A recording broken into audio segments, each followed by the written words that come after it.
Whistleblowing in the win, we got just the facts, man. Trump admits to Ukraine phone call and he puts focus on the Bidens.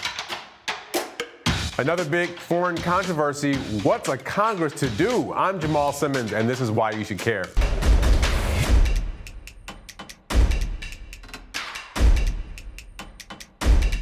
You can't turn on the news and not hear about this story. President Trump is in the middle of this Ukraine-Biden questionable phone calls controversy because of a whistleblower complaint filed by a member of the intelligence community this summer. Since then, there have been leaks to reporters and confirmations by the president of a few facts. But what is a whistleblower and what rights do they have to report official activity to any watchdogs in the administration or Congress? The Hill has a great story on the 5 things you need to know about the whistleblower process, and we're going to just detail a few. First, anybody with concerns can file a complaint with the intelligence community inspector general. The IG determines whether or not the complaint is credible and an urgent concern. The IG then sends it up to the chain of command, and the director of national intelligence must then pass the complaint on to the congressional intelligence committees unless the DNI determines the information is too sensitive. He still, however, must notify Congress that the complaint exists. In this case, the acting DNI is withholding the whistleblower complaint from Congress, even though the IG determined it was credible and an urgent concern.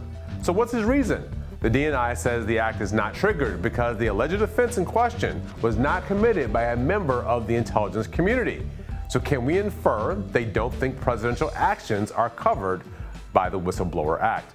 Next, legal experts worry that the DNI overruling the Inspector General is a dangerous precedent and could deter future whistleblowing. If the whistleblower is not covered, then it is possible he or she could be named and outed to the public. Finally, the House has a couple of ways to get the information about the whistleblower. Intel Committee Chair Adam Schiff has already subpoenaed the acting DNI, and he's going to appear on Thursday. They could also withhold funding or go to court.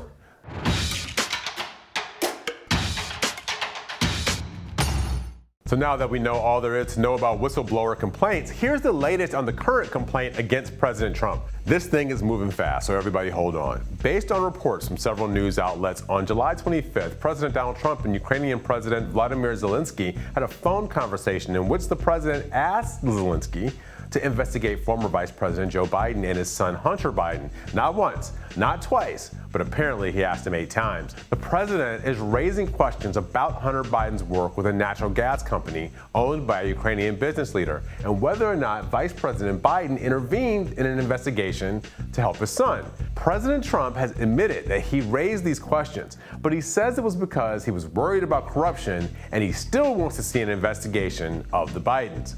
Former Vice President Joe Biden has responded to all of this right here. Why is he on the phone with a foreign leader, trying to intimidate a foreign leader, if that's what happened? That appears what happened. You should be looking at Trump. Trump's doing this because he knows I'll beat him like a drum. For the record, there has been no finding of impropriety by the U.S. government nor the Ukrainian government against either of the Bidens in this matter.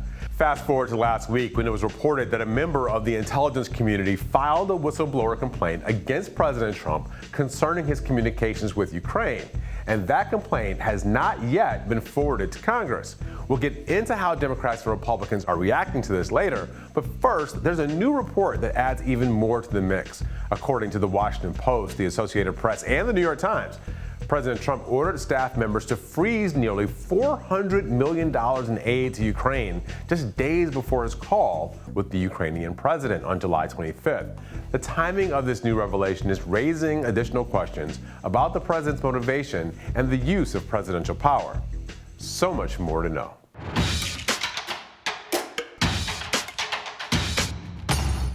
Democrats are poking around on the president and his push to get Ukraine to investigate Joe Biden and his son. And just yesterday, 7 moderate Democrats with national security or intelligence backgrounds published an op-ed raising the stakes and even the specter of impeachment.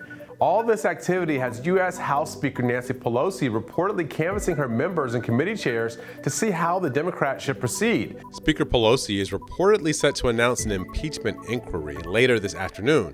Meanwhile, President Trump has changed his mind on one thing. He said he's going to release the full transcript of his phone conversation with Zelensky tomorrow. California Congressman Adam Schiff says the whistleblower wishes to speak before a House Intel panel.